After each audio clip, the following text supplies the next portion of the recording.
예, 여러분 패션 오브 크라이스트라는 영화 아십니까? 패션 오브 크라이스트 2004년에 나온 영화니까 벌써 꽤 시간이 많이 흘렀습니다.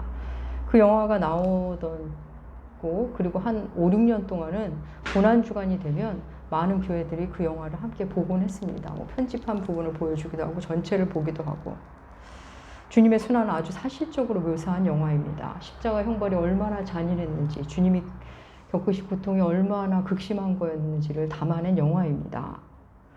우리의 죄가 얼마나 참혹한지 저렇게까지 고통을 받으셔야 했는지를 느끼게 해준 영화임에는 분명합니다. 그런데 사실 저는 그 영화를 통째로 전부 보지를 않았습니다. 저는 그 영화가 조금 불편했습니다. 교회에서 편집해서 보여줄 때 부분 보기만 했지 전체는 안 봤습니다. 주님의 고통을 너무 육체적 고통에만 집중해서 보인 것 같아서, 그리고 교우님들도 그 이상에 대해서 나누거나 하는 걸 보지 못한 것 같아서 조금 저는 개인적으로 불편했습니다. 물론 그럼에도 불구하고 그 영화 속에서 많은 우리가 또 메시지를 받고 뭐 주의 고통을 실감하는 것도 보는 것도 좋다고는 생각합니다.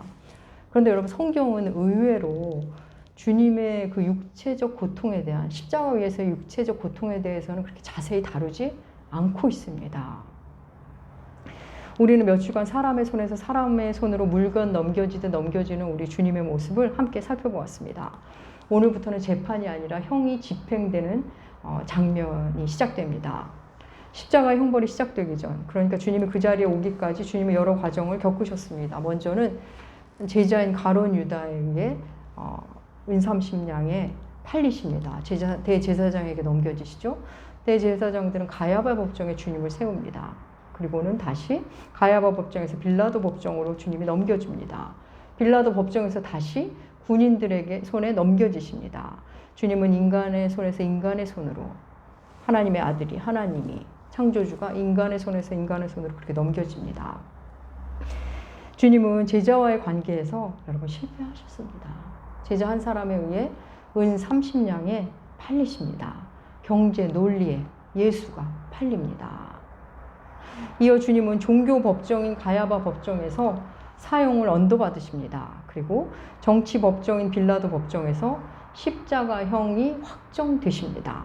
그리고 마지막으로 군인들, 그들의 손에 군사력에 의해 죽임을 당하십니다. 그러니까 예수 그리스도는 경제 논리, 정치 논리, 종교 논리, 그리고 힘의 논리, 그 모든 것에 외면당하고 죽임을 당하시는 겁니다. 오늘 본문은 군인들의 손에 넘겨진 이후의 주님의 모습입니다. 로마 군병들은 십자가형에 언도되자 주님을 브라이도리온의 뜰로 끌고 갑니다. 브라이도리온의 뜰은 총독의 관저를 말합니다. 다른 복음서에는 그냥 관정이라고 번역되기도 한 단어입니다.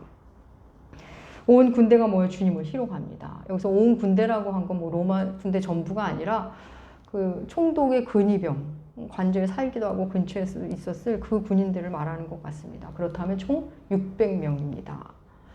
한 명의 죄인을 십자가에 못 박는데 600명이나 필요하진 않았을 겁니다. 그들이 그렇게 한 것은 밀란이 일어날까 봐 그렇게 한 것입니다. 군인들이 모여서 먼저 한 일은 예수를 조롱하는 일입니다. 주님은 이미 가야바 법정에서 이미 조롱을 받으셨습니다. 가야바 법정에서 예수는 신성 모독자니 사형에 처하는 것이 마땅하다라고 대제사장이 말하자 그 곁에 있던 사람들이 주님께 침을 뱉고 주먹으로 얼굴을 치고 손바닥으로 때렸습니다. 우리 그 장면 한번 볼까요? 마가복음 14장 65절입니다. 세 번역으로 주보에 실었습니다. 우리 함께 읽겠습니다. 그들 가운데서 더러는 달려들어 예수께 침을 뱉고 얼굴을 가리고 주먹으로 치고 하면서 알아맞춰 보아라 하고 놀려대기 시작하였다. 그리고 하인들은 예수를 손바닥으로 쳤다. 예. 하인들까지 주님을 조롱하고 때렸습니다. 주님은 제자에게 헐값에 팔리시고 종교 재판을 받으시면서 조롱을 당하셨습니다. 그리고는 이번에 로마 병정들에게 조롱당하십니다. 우리 조롱당한 장면 다시 한 번만 읽어보겠습니다. 오늘 본문 마가복음 15장 17절부터 20절까지 함께 읽겠습니다.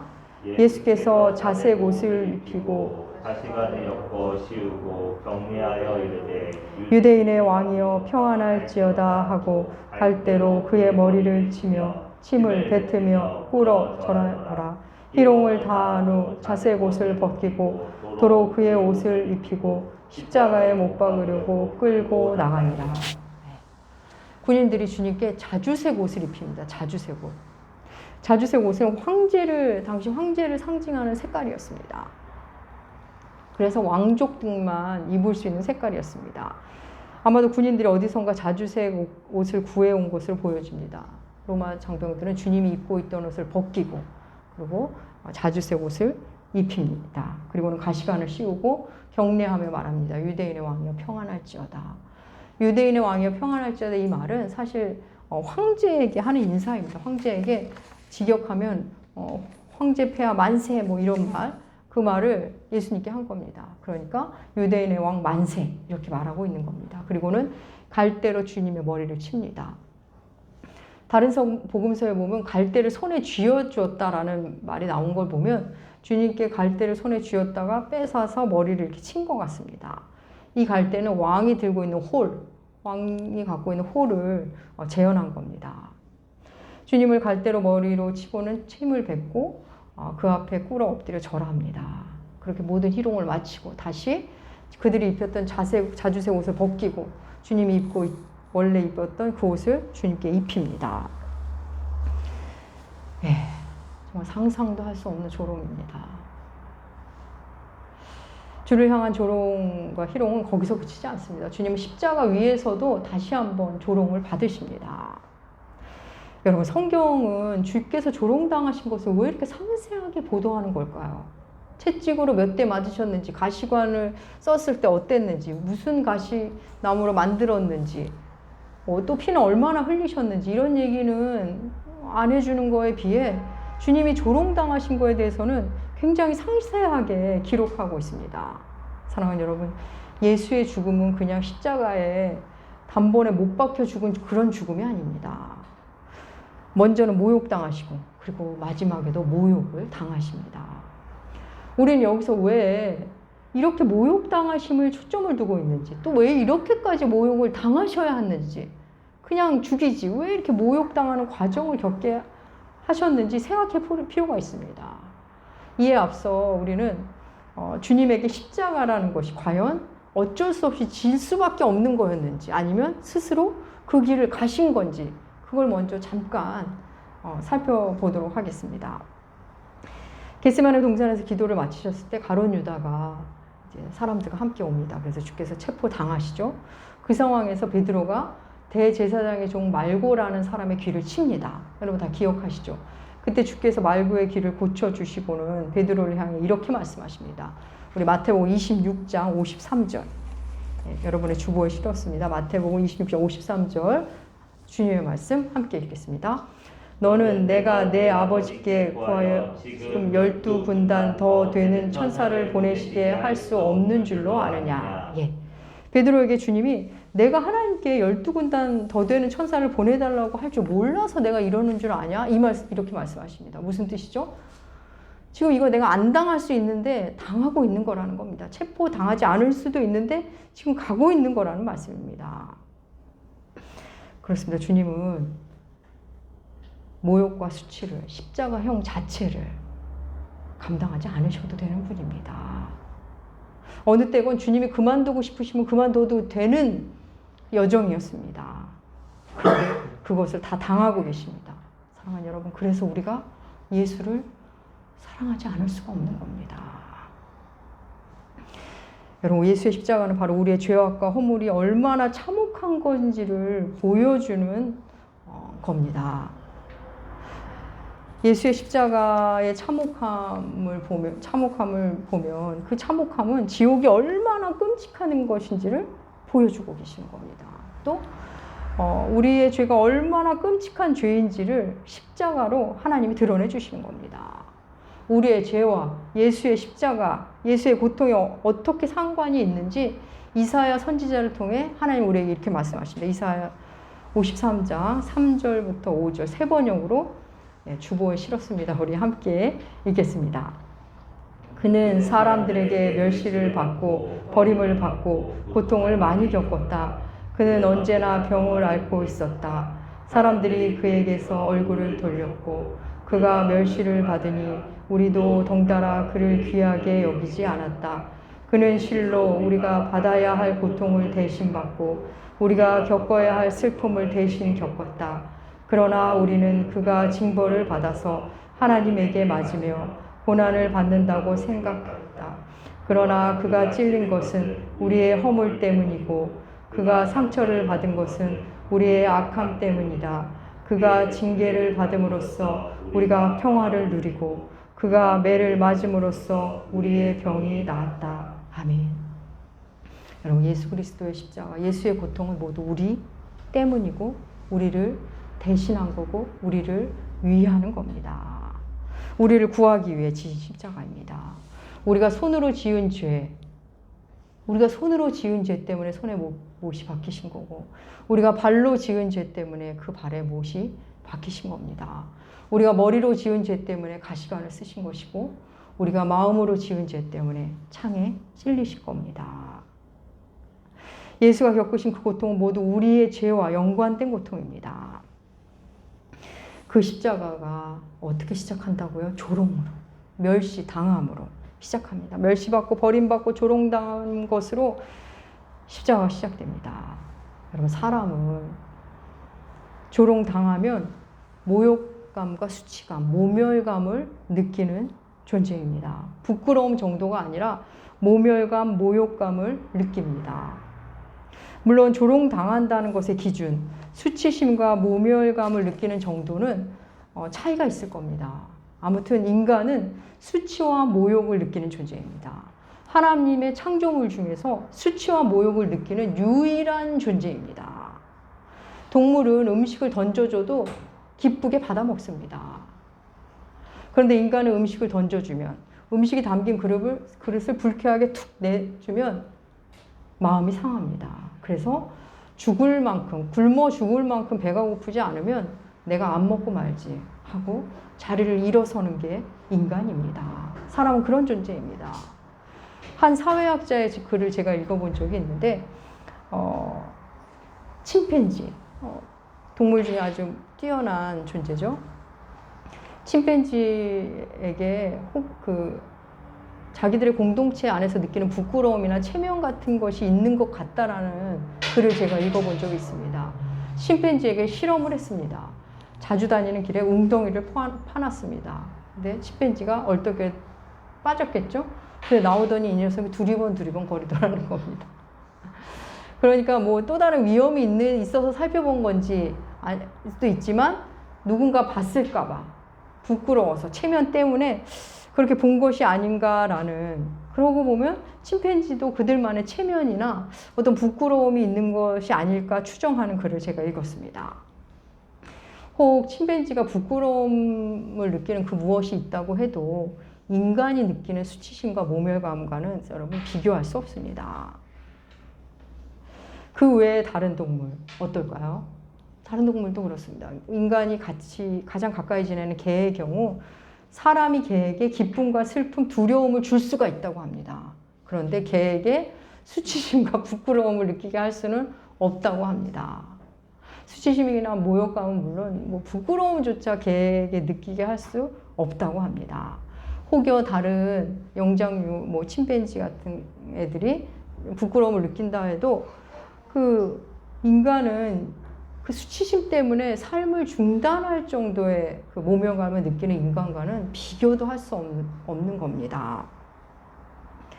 사람과 가까이 아무리 지낸다 해도 사람처럼 될 수 없듯이 우리 안에는 그 고유의 것이 있습니다. 그렇습니다. 창피함과 수치심, 모멸감, 그것을 인간만 느끼는, 인간을 인간답게 하는 감정 중에 하나입니다. 인간은 맞은 흔적은 수십 년 지나면 그 흔적이 사라집니다. 웬만하면 사라지겠죠. 흉터가 남을 수는 있겠지만, 하지만 그때의 모멸감은 죽을 때까지 잊을 수 없습니다. 군부 독재 시절 부당한 고문으로 정신적 고통에 시달린 사람의 이야기입니다. 그는 자신이 벌레 같은 존재, 쓰레기 같은 존재라는 모멸감과 혐오감에 시달렸다고 합니다. 그가 고백한 이야기 중에 좀 어렵게 말한 이야기가 있습니다. 그 고문하는 사람이 자기를 시컷 때린 후에 나 담배 필 동안 쉬면서 내가 담배 피우면서 쉬고 있는 동안 노래나 열심히 불러봐 하더랍니다. 그때 이 사람이 얼마나 열심히 노래를 불렀는지 그때 자신을 생각하면 너무나 고통스럽다고. 그때 기억이 수십 년이 지난 시간에도 너무 고통스럽다고 고백합니다. 그에게 가장 큰 고통은 심한 구타가 아니라 굴종할 수밖에 없었던 자기 자신이었습니다. 여러분, 인간은 자신의 자유의지를 빼앗긴 채 굴종해야 할 때, 그래서 모욕감과 수치를 느낄 때 고통스러워합니다. 그 모욕감과 모멸감이 얼마나 강력한 괴로움을 주는지, 여러분, 그 모욕감 때문에 스스로 삶을 중단하는 이야기를 우리가 뉴스를 통해 또 접하지 않습니까? 사람은 그런 존재입니다. 사실 삶을 스스로 중단한다는 것은 자기 자신에게 행한 가장 큰 폭력입니다. 그럼에도 그 일을 하는 겁니다. 참, 인간은 그런 존재입니다. 왕따에 갑질에 고통받다가 스스로 삶을 중단한 사람들, 그 모욕감과 수치가 얼마나 큰 것인지를 사회에 말하고 우리에게 가르쳐주고 떠나는 겁니다. 여러분, 인간에게는 목숨만큼이나 소중한 그 무엇이 있다면 자기 존중감입니다. 하나님의 형상이 존중받아야 할 자아의 어떤 모습으로 우리 안에 있는 겁니다. 물론 자존심과 자존감은 좀 다릅니다. 이 부분에 대해서 예배 후에 조금 잠깐 나누도록 하겠습니다. 주님의 십자가의 고통은 제자의 배신과 세상의 조롱으로 시작됩니다. 조롱과 배신으로 시작하는 이유를 두 가지로 한번 살펴보겠습니다. 우리 주께서 조롱받고 배신당하고 희롱당하시는 그 이유 첫 번째, 우리가 누군가를 조롱한 죄, 하나님의 형상인 한 인격을 향해 모욕감을 준 죄, 수치를 당하는 건 못 견디면서 다른 사람에게 모욕감을 주는 것을 쉽게 한 그 죄, 그리고 그 죄가 낳은 또 다른 죄, 그 죄로 인해 다른 사람에게 고통을 준, 다른 많은 영혼들을 아프게 한 그 죄, 그 죄를 용서해 주시기 위하여 주님이 친히 모욕당하는 자리로 내려가신 겁니다. 주님이 우리의 그 죄를 용서하기 위해서 친히 옷벗김을 당하시고 침뱉음을 당하시고 뺨을 맞으십니다. 희롱당하십니다. 사랑하는 여러분, 상대가 얼마나 고통스러워하는지 모르는 채 했던 비아냥, 폭행, 나도 모르게 던진 시선의 폭력, 혹 내가 자의로 했을 수도 있지만 누군가 시켜서 했든 누군가 인격을 훼손시킨 그 죄, 그 죄가 떠오르신다면 하나님께 가져가시면 됩니다. 십자가 앞으로 가져가시면 주님은 예수의 이름으로 용서해 주십니다. 그리고 그러면 무슨 일이 일어나지 아십니까? 내가 그 죄로 인해 고통을 느끼며 하나님 앞에 다 쏟아놓을 때 주님은 내가 조롱했던 그 상대에게 가서 그 용서를 구할 용기를 주십니다. 여러분, 그렇게 잘못하고도 용서를 안 하는 사람들, 그래놓고 하나님께 용서받았다고 뭐 잘못 알고 있는 분들입니다. 하나님께 용서받은 자는 반드시 가서 사과하고 용서를 구하게 되어 있습니다. 그럼 주께서 주의 십자가가 배신과 조롱으로 시작된 두 번째 이유, 우리가 조롱당하고 배신당하는 자리, 그곳에 있을 때 우리의 아픔과 함께 하시기 위하여 그 자리로 내려가신 겁니다. 조롱과 배신으로 고통받는 모든 영혼과 함께 하기 위해 주님은 친히 모욕당하는 자리에 가신 겁니다. 그렇습니다. 주님은 우리가 조롱당할 때, 우리가 배신당할 때, 우리가 수치심과 모욕감으로 고통스러울 때 우리 곁에 와 계십니다. 함께 해주십니다. 여러분, 아이가 성장하면 저 사람이 지금 나를 보고 기쁘게 웃는 것인지 비웃는 것인지를 구별하기 시작합니다. 알아채기 시작합니다. 나름의 기준을 갖고 그걸 분간합니다. 놀랍죠. 인간은 그런 존재입니다. 저희 아이가 어렸을 때 일입니다. 제 기억은 3학년, 4학년 정도 때 일입니다. 허락을 받고 말씀드립니다. 성탄절을 앞둔 어느 날 아이가 학교에서 오면서 신나게 집에 들어오는데 손에 이렇게 손바닥만한 작은 성탄 트리를 들고 오면서 엄마 흥분된 목소리, 엄마 이거 2,000원이야. 너무 예쁘지? 그래서 내가 샀어. 그 모습이 엄마 이게 이렇게 예쁜데 2,000원밖에 안 돼. 너무 싸잖아. 그래서 내가 샀지. 막 횡재한 듯한 모습으로 말하는데 저 그 모습이 얼마나 사랑스러운지 이제 커서 싼 것도 뭐가 싼지도 알고 예쁜 것도 아는구나 싶어서 그 모습이 너무 귀엽고 사랑스러워서 제가 웃었습니다. 그랬더니 아이가 갑자기 왜 웃냐고 저한테 왜 웃냐고 말합니다. 제가 그 눈높이에 맞춰서 웃었어야 했는데 아마 그렇지 못한 것 같습니다. 그래서 기분 상해하는 딸에게 진심으로 사과를 했던 기억이 있습니다. 아마 제 딸은 엄마가 자신의 선택을 무시하거나 우습게 생각한다고 받아들였던 것 같습니다. 뭐 너무나 사소한 일이지만 우리는 그런 존재입니다. 아이들조차도 그런 걸 느낀다는 겁니다. 누군가 나의 선택, 나의 생각, 그리고 지금 나의 상태를 함부로 대할 때 우리의 자아 존중감은 훼손되고 다칩니다. 무너집니다. 우리 애가 자유의지를 전혀 사용할 수 없을 때 누군가에 의해 조종당하고 누군가에 의해 내가 이용당했다는 것을 깨달은 순간 우리의 인격은 훼손되고 우리 안에 있는 상처는 오래갑니다. 그때 주님이 우리와 함께 하십니다.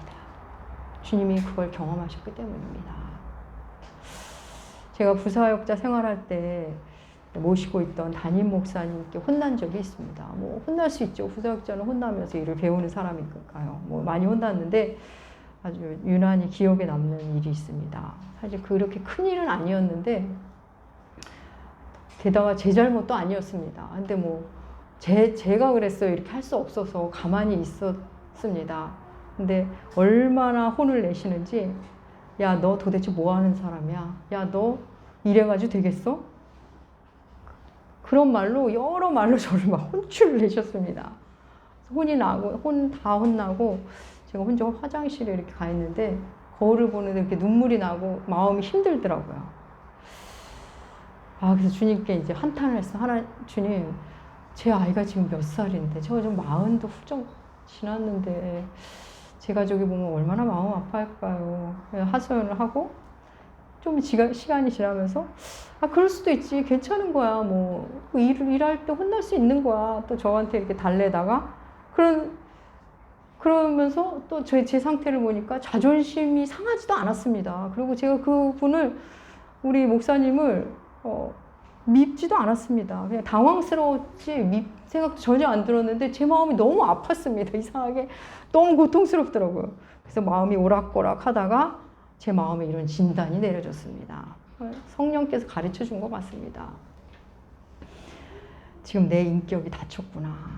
내 인격이 지금 훼손당해서 고통스럽구나. 이렇게 스스로 진단을 내렸습니다. 너무나 사소한 일이지만 우리의 인격은 그렇게 민감합니다. 배신, 비난, 험담, 조롱. 우리 인격을 상하게 합니다. 여러분, 그것은 누군가에게 되갚는다고 치유되는 게 아닙니다. 또 섣부르게 털어놓는다고 해서 해결되지 않습니다. 우리가 털어놨다가 괜히 또 다른 문제를 또 야기시킬 수도 있습니다. 사랑하는 여러분, 예수 그리스도. 그분은 인간이 겪는 모든 수치와 모욕감, 모멸감을 다 느끼신 분. 그 모든 조롱을 다 받으실 분입니다.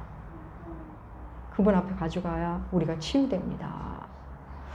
주님이 옷벗김을 당하셨고 옷 벗긴 채로, 여러분 실오라기 하나 걸치지 않은 채로 십자가에 못 박히신 분입니다.